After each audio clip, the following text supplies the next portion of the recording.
स्वागत है आपका मेरे इस YouTube चैनल में। तो आज हम जो सीखने वाले हैं वो है mechanism. Second stage of labour का मैकेनिज़्म है एक्शन, यानी कि सेकंड स्टेज में आखिर बेबी डिलीवर होता कैसे, उसके कुछ स्टेप हैं। तो याद रखिए, सबसे पहला स्टेप आप देख सकते हैं कि बिफोर एंगेजमेंट फर्स्ट में क्या हुआ है। एंगेजमेंट होने से पहले जो बेबी है वो इस तरह से, उसका हेड अभी एंगेज नहीं हुआ है, इस एरिया में अभी उसका हेड एंगेज नहीं हुआ है।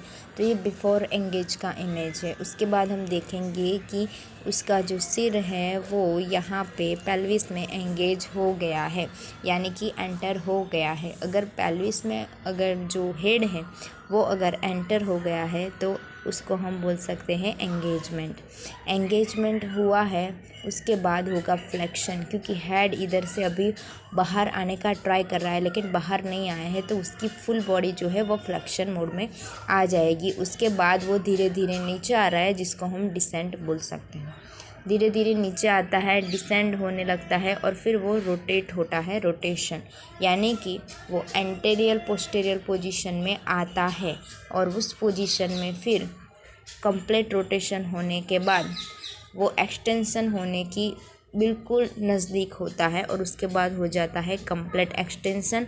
बेबी का हेड जो है वो डिलीवर हो जाता है, उसको हम कंप्लीट एक्सटेंशन बोल सकते हैं। उसके बाद रेस्टिट्यूशन, यानी कि बेबी अंदर जिस पोजीशन में था उसी पोजीशन में वापस आएगा।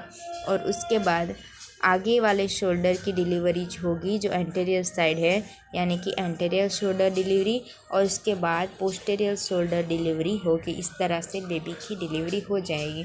तो सबसे पहले हमने देखा कि बिफ़ोर एंगेजमेंट क्या होता है। बिफ़ोर एंगेजमेंट होने के बाद ये हुआ बिफ़ोर एंगेजमेंट। उसके बाद देखा कि एंगेजमेंट होने के बाद फ्लेक्शन और डिसेंट स्टार्ट होता है। डिसेंट के बाद होता है रोटेशन, इंटरनल रोटेशन होता है हेड का। वो रोटेशन कंप्लीट होने के बाद वो एक्सटेंशन के बिल्कुल नज़दीक होता है। उसके बाद कंप्लीट एक्सटेंशन हो जाता है, बेबी का हेड जो है वो डिलीवर हो जाता है। उसके बाद रेस्टिट्यूशन, यानी कि अंदर बेबी की जो भी पोजीशन है उस पोजीशन में वो वापस आता है, यानी कि इसमें इंटरनल रोटेशन एक्सटर्नल रोटेशन दोनों होता है।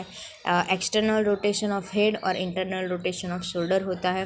उसके बाद एंटीरियर शोल्डर की डिलीवरी होती है और उसके बाद पोस्टीरियर शोल्डर की डिलीवरी होती है, फिर ट्रंक की डिलीवरी होती है। इस तरह से सेकंड स्टेज ऑफ लेबर में इस तरह से बेबी की डिलीवरी होती है। तो thank you for watching and आप मेरे चैनल को लाइक करें, सब्सक्राइब करें।